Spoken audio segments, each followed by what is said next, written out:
अस्सलाम वालेकुम dear students, उम्मीद करता हूं कि आप सब ठीक होंगे। आज का हमारा लेक्चर भी एक स्कॉलरशिप के ऊपर है। कौन सी scholarship? MEXT scholarship for Japan. यानी कि अगर आप जापान में जाकर एमएस करना चाह रहे हैं या पीएचडी करना चाह रहे हैं तो ये उसके लिए सबसे बेस्ट स्कॉलरशिप है। और इसका सबसे बड़ा एडवांटेज ये है कि ये पूरा साल इसकी जो है वो एंट्रीज होती रहती हैं, यानी कि आप इस पूरा साल इस पर अप्लाई कर सकते हैं। फिर इसका एलिजिबिलिटी क्राइटेरिया क्या है और ये आपको फाइनेंशियली क्या क्या सपोर्ट करेंगे, कौन कौन से सब्जेक्ट्स अवेलेबल हैं, कौन कौन से यूनिवर्सिटीज अवेलेबल हैं, और फिर एप्लीकेशन का मुकम्मल प्रोसेस क्या है, आइए देखते हैं। जी स्टूडेंट्स, अगर आप मैक्स यूनिवर्सिटी रिकमेंडेशन जो स्कॉलरशिप के लिए अप्लाई करना चाह रहे हैं तो आपको आना पड़ेगा उसकी इस वेबसाइट के ऊपर, जिसका ऊपर यूआरएल दिया हुआ है। और मैं अपने लेक्चर की जो इस डिस्क्रिप्शन होगी उसमें भी आपको ये इसका लिंक जो है शेयर कर दूंगा। ये इसका जो होम पेज है, यहाँ पे ईच एंड एवरीथिंग अवेलेबल है। बड़ा ही सिंपल और स्ट्रेट फॉरवर्ड जो है ये एक डॉक्यूमेंट है जिसमें आप अपनी तमाम की तमाम इन्फॉर्मेशन देंगे और ये आगे उसको प्रोसीड करता जाएगा। सबसे पहले तो ये देखते हैं कि मैक्स स्कॉलरशिप है ये है क्या, और यहाँ पर वर्ड लिखा हुआ है यूआर, जैसे ऊपर मेंशन है यूनिवर्सिटी रिकमेंडेशन स्कॉलरशिप। तो याद रखिएगा मैक्स की 2-3 टाइप्स होती हैं, यानी कि एम्बेसी रिकमेंडेशन भी होती है, यूनिवर्सिटी रिकमेंडेशन भी होती है, और जो है इसकी फिर आगे फॉरेन मिनिस्ट्री की भी जो है रिकमेंडेशन होती हैं। तो आपने जो सेलेक्ट करनी है यहाँ पे मैक्स वो होगी U R. U R stand for university recommendation. और अब ये जो स्कॉलरशिप है ये किस किस के लिए बाद में हम देखते हैं। पहले देखते हैं कि ये हमारे पास जो मैक्स है किसकी एब्रीवेशन, और ये स्कॉलरशिप जो हम जब अप्लाई करते हैं उसका प्रोसेस क्या है। तो यहाँ वेरी क्लियर मेंशन है कि आपने कोई भी एप्लीकेशन सबमिट करनी है तो आपने एपीयू को सेंड करनी है। What is APU? Asian Pacific university. यानी कि हम ये एपीयू का एक सेंट्रल पॉइंट है, वहाँ पे हम अपनी एप्लीकेशन को सेंड करेंगे और एपीयू फॉरवर्ड करेगा फिर जापान की जितनी भी यूनिवर्सिटीज होती हैं उनको फर्दर जो है उनसे आगे जो है एडमिशन को प्रोसीड करने के लिए। इसमें हम मैक्स वर्ड बोलते हैं, ये किसका एब्रीवेटेड है? This is for the ministry of education, culture, sports, science and technology, is called as a MEXT.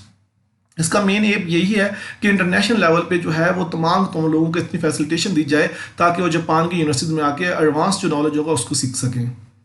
इसका एलिजिबिलिटी क्राइटेरिया क्या? बहुत ही बेसिक और बहुत ही स्ट्रेट फॉरवर्ड सा इसका एलिजिबिलिटी क्राइटेरिया है। सबसे पहले तो आपकी कंट्री को इसकी लिस्ट में होना चाहिए जो कि मैक्स की डेजिग्नेटेड कंट्रीज हैं। जस्ट इसको क्लिक कीजिएगा तो आप इस पेज के ऊपर आ जाएंगे। यहाँ तमाम की तमाम कंट्रीज मेंशन है, ऑल ओवर दी वर्ल्ड जो है तमाम के तमाम जो है वो जो रीजन्स हैं उनकी कंट्री यहाँ मेंशन है। यहाँ देखें हमारे पास अगर साउथ ईस्ट एशिया में देखें तो पाकिस्तान अवेलेबल है, इस तरीके से इंडिया अवेलेबल है, बांग्लादेश है, ये सारी साउथ ईस्ट एशिया के जो है वो कंट्रीज अवेलेबल है।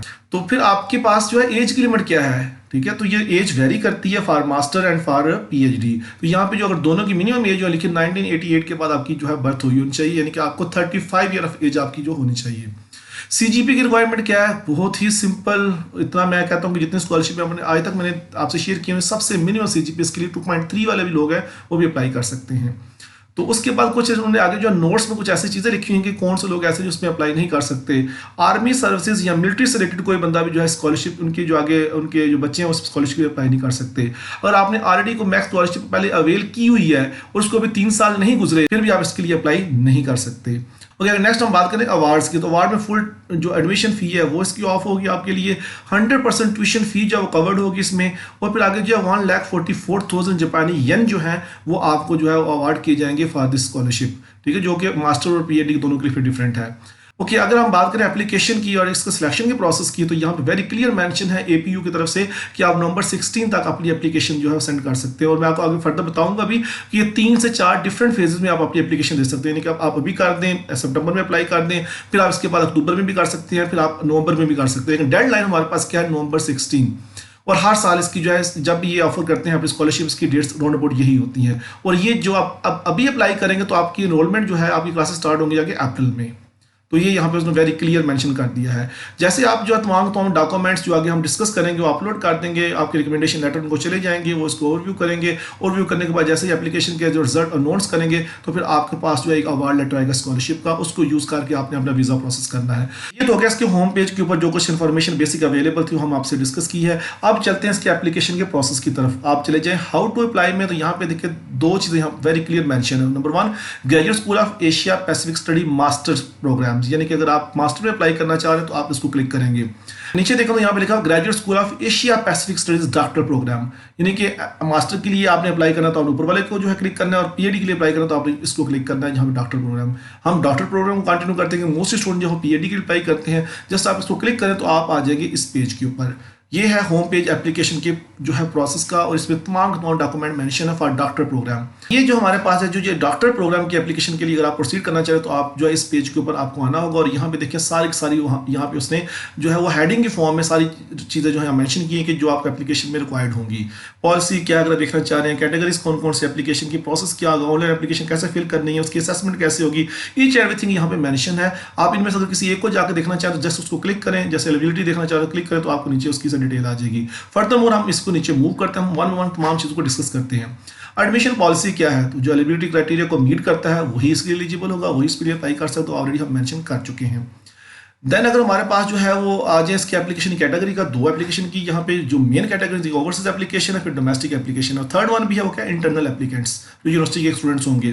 डोमेस्टिक से मुराद है कि वो जो आउटसाइड दैट यूनिवर्सिटी हो लेकिन जापान से हो। वो ओवरसीज में आप आएंगे, ओवरसीज से मुराद है कि ये हमारे लिए यानी कि पाकिस्तान या इंडिया जो रोड अबाउट जितने भी कंट्रीज के वहाँ पे नाम मेंशन थे उनके लिए यहाँ पे आप जो उसको वो अप्लाई कर सकते हैं। नंबर ऑफ स्टूडेंट एक्सेप्टेड जो है अगर हम बात करें मेजर बहुत सी स्कॉलरशिप उसके लिए और भी अवेलेबल है, लेकिन 10 PhD जो है ये हर साल जो है इंटेक उसकी करते हैं, मास्टर स्टूडेंट ज्यादा है इससे। ये नंबर आगे पीछे हो सकता है कि उस वक्त जो है कितने कैंडिडेट ने अप्लाई किया और उनकी जो है वो स्किल्स क्या क्या थी या उनकी एजुकेशन क्या क्या थी। देन एप्लीकेशन की एलिजिबिलिटी क्या है, आपके पास जो एजुकेशन की जो क्वालिफिकेशंस हैं वो आपके पास पूरी मास्टर, PhD में अप्लाई करें तो आपके पास जो है मास्टर डिग्री यानी कि MS या पाकिस्तान में MPhil होना चाहिए, और आपकी एज जो 24 ईयर्स से ज़्यादा होनी चाहिए। ठीक है, सारी बात हमारे पाकिस्तान में ये बनती है। नंबर 2 रिक्वायरमेंट क्या है हमारे पास, ये लैंग्वेज प्रोफिशिएंसी। तो ये मोस्ट ऑफ द टाइम ये स्टूडेंट क्वेश्चन करते हैं कि क्या मैथ्स के लिए जो है आइलेट्स, टॉफल या हमारे पास जो कोई और जो टेस्ट यहाँ पे जैसे मेंशन है वो ज़रूरी है नहीं ज़रूरी है, तो वो ज़रूरी है, यहाँ पे मेंशन है, देखें हर चीज़ के लिए, लेकिन कुछ जगह पे जो क्या है उसकी एग्जम्पशन अवेलेबल है। ठीक है, तो उसके लिए क्या करना होगा, आपने डॉक्यूमेंट प्रोवाइड करना होगा जो कि इंग्लिश प्रोफिशिएंसी शो करे। अगर आपकी जैसे पाकिस्तान में जो आपकी एजुकेशन जो है वो इंग्लिश में है मास्टर लेवल तक, तो आप वहाँ से अपनी यूनिवर्सिटी से भी डॉक्यूमेंट बना के उनके साथ ये शेयर कर सकते हैं इसकी रिक्वायरमेंट के लिए। नेक्स्ट है जी हमारे पास सुपरवाइजर कंफर्मेशन। जाहिर बात है PhD का, तो PhD का जो है पहले आपने सुपरवाइजर से कंफर्मेशन लेनी है, एक्सेप्टेंस लेटर लेना है, तो फिर आपने आगे जो है एप्लीकेशन का प्रोसेस स्टार्ट करना है। तो ऑलरेडी मैंने आपके लिए जो है वो सुपरवाइजर से एक्सेप्टेंस लेटर लेने के लिए जो है डॉक्यूमेंट शेयर किया हुआ यूट्यूब के ऊपर, उसका मैं लिंक भी आपसे शेयर कर दूंगा। और आपने सुपरवाइजर फाइंड करने हैं मैथ्स के लिए, तो आपको यहाँ पे क्लिक हियर ऑन सुपरवाइजर पे क्लिक करना पड़ेगा।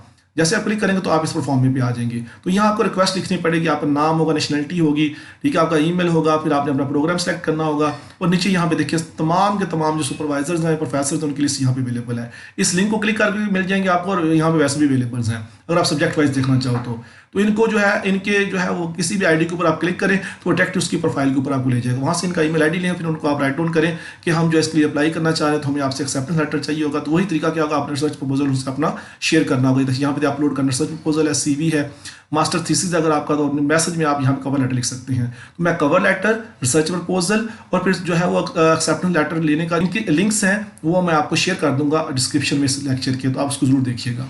ओके, नेक्स्ट हम देखें तो हमारे पास क्या जी एप्लीकेशन का स्केड्यूल। तो इसमें अगर जो है आप अप्लाई करना चाह रहे हैं तो इसकी सितंबर 1 से इसकी एप्लीकेशन ओपन है, और ये जो भी आप एप्लीकेशन यहाँ पे अभी सबमिट करेंगे तो उनकी एनरोलमेंट कब होगी, अप्रैल 2023 में। और यहाँ पे अगर आ जाए इसके जो एप्लीकेशन टाइप्स के ऊपर, तो यहाँ doctor application 1 and doctor application 2 ये दोनों ओवरसीज यानी कि हमसे रिलेटेड है, और इसमें जो है आप दोनों में अप्लाई कर सकते हैं। आप अभी जो डेट आपकी लास्ट होगी वो सितंबर 21 है, और उसका रिजल्ट आएगा नवंबर 9 को। और फिर अगर आप अभी अप्लाई नहीं कर पाते, कोई डॉक्यूमेंट्स की आपके पास जो है वो अभी नहीं प्रिपेयर हुए, तो आप अक्टूबर 19 तक अप्लाई कर सकते हैं एप्लीकेशन डॉक्टर एप्लीकेशन नंबर 2 में भी। ठीक है, और उसकी लास्ट डेट जो है और उसकी जो फाइनल रिजल्ट की नोटिफिकेशन होगा वो दिसंबर 7 होगा। तो यूँ आपके पास दो ऑप्शन यहाँ पे अवेलेबल है, इनमें आप जो है अप्लाई कर सकते हैं। फिर फर्दर अगर आप नेक्स्ट ईयर सितंबर 2030 में एनरोलमेंट करना चाह रहे हैं अप्रैल के बजाय, तो यहाँ पे भी उसकी एप्लीकेशन की हमारे पास जो है वो ना सिर्फ 1, 2, 3, 4 और 5 जगह पे आप उसके लिए एप्लीकेशन जो है प्रोसीड कर सकते हैं। यानी कहने का मतलब ये है कि 2022 में चाहे अप्लाई करें, 2023 में ये एप्लीकेशन फुली आपके लिए ओपन होगी। डेडलाइंस आगे लिखी हुई है, नवंबर 16 है, जनवरी 18 है, मार्च 29 है, मई 31 है। तो कहने का मतलब है कि अगर आप 2023 में एनरोल्ड होना चाह रहे हैं तो आपको मिनिमम जो है मई 31 से पहले जो अपनी एप्लीकेशन जो प्रोसीड करनी होगी। तो अगर हम ऑनलाइन एप्लीकेशन की बात करें तो अभी हम आपको प्रोसेस दिखाते हैं। ऑनलाइन एप्लीकेशन के ऊपर आपने यहाँ पे क्लिक करना है तो आपको APO की वेबसाइट पे ले जाएगा, और वहाँ से जाके आपने उसकी ऑनलाइन एप्लीकेशन जो स्टार्ट करनी है, और ये सारे डॉक्यूमेंट्स वहाँ पे हम देखेंगे कि आपने क्या क्या चीज़ वहाँ पे अपलोड करनी है। अब यहाँ पे डॉक्यूमेंट्स लिखे हैं एप्लीकेशन के इन्फॉर्मेशन में क्या क्या आपने देना। बेसिक इन्फॉर्मेशन में आपने अपने जो है वो डिटेल सारी बतानी होगी, स्पोर्ट के ऊपर पर्सनल स्टेटमेंट आपने देनी होगी, ठीक है, कि आप क्यों वहाँ जाना चाह रहे हैं और क्या फ़ायदा है आपको जापान में जाकर पढ़ने का, और फिर वापस पाकिस्तान आके कैसे सर्व करेंगे उसको। और इसका भी जो है मैं आपको एक लिंक शेयर कर दूंगा, पर्सनल स्टेटमेंट जो ऑलरेडी हमने शेयर की हुई है यूट्यूब के ऊपर। देन रिसर्च प्रपोजल ये आपने बनाना होगा, पता है PhD की स्टडी है तो आपने रिसर्च प्रपोजल बनाना होगा, और बनाने का सिर्फ मेन तरीका वही मैं बताता हूँ जो ऑलरेडी मैंने आपसे जो है एक लेक्चर शेयर किया, उसका भी लिंक शेयर करता हूँ आपसे अभी इस डिस्क्रिप्शन में। तो फर्दर आप जो है वो प्रपोजल बनाते हो, जस्ट टारगेट करें कि आपने उस जो आपके पास जो सुपरवाइजर है उस यूनिवर्सिटी का, उसकी जो फील्ड ऑफ स्टडी क्या है और आपकी फील्ड से कैसे मैच करती है। देन हमारे पास यूनिवर्सिटी ग्रेजुएशन सर्टिफिकेट्स हैं, फिर एकेडमिक ट्रांसक्रिप्ट्स हैं, यानी कि आपने डिग्रीज और जो ट्रांसक्रिप्ट है वो अपलोड करने हैं। फिर इंग्लिश प्रोफिशिएंसी जो हमारे पास सर्टिफिकेट है वो आपने देना होगा इनको। और IELTS राफल अवेलेबल है तो उसका स्कोर पर मेंशन था, उसको भी आप दे सकते हैं। फर्दर आप उसको यूनिवर्सिटी से भी प्रिपेयर करवा सकते हैं अपनी, यहाँ से आपकी एजुकेशन जो इंग्लिश में है। देन आपने सैम्पल वर्क का लिस्ट ऑफ रिसर्च अचीवमेंट्स यहाँ पे मेंशन करनी होगी अपनी, वो आपने अपलोड करनी है। 2 लेटर ऑफ रिकमेंडेशन, आपने जिस यूनिवर्सिटी से मास्टर किया हुआ है तो वहाँ से 2 प्रोफेसर की जो है रिकमेंडेशन लेटर आपको चाहिए होंगे। वो डायरेक्ट यूनिवर्सिटी जब एप्लीकेशन आपकी प्रोसीड होगी तो वहाँ से उनको, जिनके नाम आप मेंशन करेंगे उनको ईमेल आएगी तो वहाँ पे उनको अपलोड करना पड़ेगा।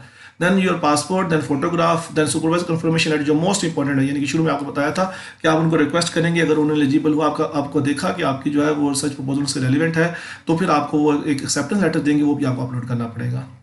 फिर अगर आपके पास GRE अवेलेबल है, ठीक है, इंटरनेशनल GRE होता है इस अपने सब्जेक्ट से रिलेटेड, तो फिर आपके चांसेस जो है ज़्यादा हो सकते हैं, लेकिन ये ऑप्शनल है। उसके एडिशनल डॉक्यूमेंट्स जिसमें आपके पास ID कार्ड की कॉपी आपके पास होनी चाहिए, प्रूफ ऑफ स्कॉलरशिप्स जो है आपने रिसीव की उसका आपके पास होना चाहिए, इससे पहले अगर स्कॉलरशिप आपने अचीव की है, इसके अलावा आपको कुछ स्कॉलरशिप अचीव किया तो उसकी भी डिटेल आपके पास होनी चाहिए। नेक्स्ट हमारे पास क्या जी, एप्लीकेशन फ़ी। ये बड़ी ही इंपॉर्टेंट बात है, याद रखिएगा इसको। अगर आप नेक्स्ट के लिए अप्लाई करने जा रहे हैं तो अगर तो आप डायरेक्टली जो है PhD में अप्लाई कर रहे हैं, लेकिन इससे पहले आपने किसी और जगह से मास्टर डिग्री ली हुई है, यानी कि APU से डिग्री ली हुई है मास्टर की, तो आपकी फ़ीस नहीं होगी। लेकिन अगर पाकिस्तान से फर्स्ट टाइम अप्लाई कर रहे हैं जापान के लिए तो फिर आपकी फ़ी होगी, और बहुत ही मिनिमम फ़ी यानी कि 7 से 8 हज़ार रुपया टोटल पाकिस्तानी रुपीज़ है जो इनकी फ़ी है वो आपको पे करनी पड़ेगी। उसके लिए आपको यहाँ पे अपने क्रेडिट कार्ड की जो है वो डिटेल देनी पड़ेगी। यहाँ देखिए फ़ी उन्होंने मेंशन की है 5500 जो है जापानी येन है, ये जो पाकिस्तानी 9000 करोड़ वर्ड बनते हैं। और बैंक ट्रांसफ़र के लिए भी आपके पास ऑप्शन अवेलेबल है, उससे भी आप ट्रांसफ़र कर सकते हैं। देन ऑनलाइन असेसमेंट, आपकी एप्लीकेशन की जो है ऑनलाइन असेसमेंट स्टार्ट होगी। जब आप फ़ी पे कर देंगे, डॉक्यूमेंट सारे अपलोड कर देंगे तो फिर आपकी जो है वो असेसमेंट स्टार्ट होगी। फिर आपके पास जैसे असेसमेंट स्टार्ट होगी उसके बाद जो वीडियो इंटरव्यू होगा आपका 20 से 30 मिनट्स का, ठीक है। फिर उसके बाद क्रिटिकल थिंकिंग अप्रेजल्स के ऊपर जो है आपसे जो है वो आपको आपकी एबिलिटीज़, पर्सनल एबिलिटीज़ को चेक करेंगे, मेयर करेंगे 30 मिनट्स की, वो आपके है उसकी यहाँ पे टेम्पलेट्स अवेलेबल हैं दोनों, ठीक है। फिर उसके बाद जो कोर एबिलिटी असेसमेंट है वो 20 मिनट्स की होगी। तो ये सारी चीज़ कब है, जब आपकी एप्लीकेशन जो है वो आप सबमिट कर दोगे। उसके बाद एप्लीकेशन सबमिट हो चुकी है, आपके पास ये सारा काम हो चुका है, फिर आपकी एवल्यूशन स्टार्ट हो जाएगी। जितनी भी हमारी ओवरसीज एप्लीकेशन होंगी उसके लिए आपका जो है वो इंटरव्यू कंडक्ट होगा, और फर्दर उनको यानी कि उसके अलावा कोई एडिशनल इंटरव्यू चाहिए अगर, वो भी आपकी एप्लीकेशन के सबमिट होने के 2 हफ्ते के बाद जो आपका ऑनलाइन इंटरव्यू होगा तो वो आपको देना पड़ेगा उसके लिए। ओके, नेक्स्ट आपको जो है information on local medical services. तो फिर आपको जो है वहाँ पे यहाँ पे सारी चीज़ें मेंशन है कि कौन कौन से लोग जो है किस किस डिजीज़ में अगर जो है वो उनको डिजीज़ है तो वो किस तरीके से जाके वहाँ से उसका मेडिकल जो सर्विसेज ले सकते हैं। तो आपको पाकिस्तान से तो एक लेटर बना के लेके जाना पड़ेगा, और साथ साथ यहाँ पे उन्हें वहाँ पे कि जितने भी जापान के जो डिफरेंट हॉस्पिटल है उनमें क्या क्या ट्रीटमेंट चालू उनकी डिटेल यहाँ पे दी हुई है। तो यूँ इस तरीके से जो है ये 14 जो हमारे पास मेन इसके जो है पॉइंट्स हैं जिनको हमने सामने रख के ही एप्लीकेशन सबमिट कर सकते हैं, इसको आपने फॉलो करना है। नेक्स्ट अगर हम आ जाए इसकी ऑनलाइन एप्लीकेशन, जैसे हमने क्लिक किया तो ये इसकी ऑनलाइन एप्लीकेशन का जो है सारे का सारा जो है वो पेज अवेलेबल है। यहाँ देखें तो अंडर ग्रेड के लिए यहाँ पे हैंडबुक अवेलेबल है, और फिर ग्रेजुएट के लिए भी यहाँ पे हैंडबुक अवेलेबल है। तो आप जिसके भी अप्लाई करना चाह रहे हैं MS के लिए या PhD के लिए, तो यहाँ पे उसको क्लिक करें तो वो डाउनलोड हो, जैसे मैंने यहाँ पे डाउनलोड की हुई है। दिस इज़ फॉर PhD, तो ये PhD की सारी हैंडबुक अवेलेबल, तमाम क्वेश्चन के यहाँ पे आंसर अवेलेबल हैं, और सब कुछ बताया क्या क्या डॉक्यूमेंट चाहिए, और आगे टिक मार्क में उसने डॉक्यूमेंट बताएंगे कौन कौन डॉक्यूमेंट आपको चाहिए और कौन कौन से नहीं आपको चाहिए होगी। ये सारी लिस्ट यहाँ पे अवेलेबल है। तो इसके साथ अगर हम देखें तो आपने अपने जो सर्टिफाइड डॉक्यूमेंट्स को टेस्ट कहाँ से कराना है, तो ये सारे यहाँ पे उसकी जो है चीज़ें मेंशन है कि आपने कहाँ से कराना है। जाहिर बात है जैसे आपको पता है, हम अगर पाकिस्तान से करें तो आपके इंस्टीट्यूट से होना चाहिए, फिर नोटरी पब्लिक होना चाहिए, फिर गवर्नमेंट की ऑर्गेनाइजेशन, जैसे हमारे यहाँ जो है वो मिनिस्ट्री ऑफ एजुकेशन नहीं बल्कि मिनिस्ट्री ऑफ फॉरेन अफेयर करती है, HEC करती है, तो उसको आपको करानी पड़ेगी। ट्रांसलेशन की हमें ज़रूरत नहीं है कि हमारे डॉक्यूमेंट सारे इंग्लिश में है, तो ट्रांसलेशन की जरूरत नहीं पड़ती है हमें। लास्ट पे आ जाए तो यहाँ पे देखिए लिखा क्रिएट एन अकाउंट या लॉगिन, आप क्लिक करें क्रिएट एन अकाउंट को तो आप इस पेज के ऊपर आ जाएंगे। तो यहाँ आपने email address, first name, second name और अपने बर्थडे लिखने को कंटिन्यू करना है, तो आपका यहाँ पे क्या आ जाएगा, साइन अप हो जाएगा। और साइन अप होने के बाद आपने एप्लीकेशन में क्या फिल करना है, वो ये 14 पॉइंट्स है जो आपको वहाँ पे फिल करने पड़ेंगे। अब मैं उम्मीद करता हूँ कि आप इन तमाम के तमाम 14 जो है पॉइंट्स की इन डिटेल और इन डेप्थ को जो है जानने के बाद ईजिली जो है मैक्स स्कॉलरशिप के लिए अप्लाई कर सकते हैं। फिर भी अगर आपको कोई प्रॉब्लम है या आपको एप्लीकेशन में कहीं भी किसी भी स्टेज के ऊपर जो आपको प्रॉब्लम फेस करना पड़ती है, तो आप अपने जो है इस यूट्यूब के जो है तो आप जो है इस लेक्चर के कमेंट सेक्शन में आके जो है लिखें, मैं आपको उसका रिप्लाई करूंगा। Good luck for your education and good luck for your stay in Japan.